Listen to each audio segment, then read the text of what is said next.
সকালবেলায় চা মুড়ি নিয়ে বসে গেলাম আমরা সবাই মিলে। সকালের টিফিন বলো আর চা খাওয়াই বলো, আমরা তো চাই খাওয়া বলি।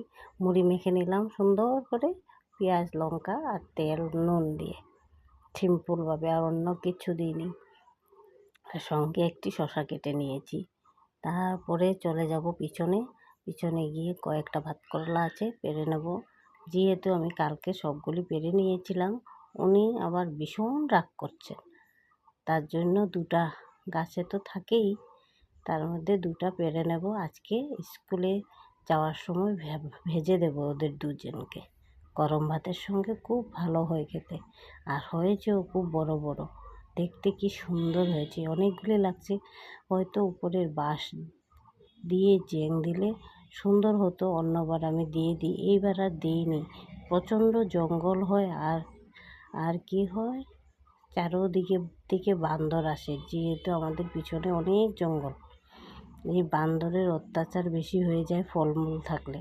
কিন্তু মাসখানেক ধরে বান্দর এমন যে নাই তা না, আছে দুই একখানি, কিন্তু বাকিগুলি সব অন্য জায়গায়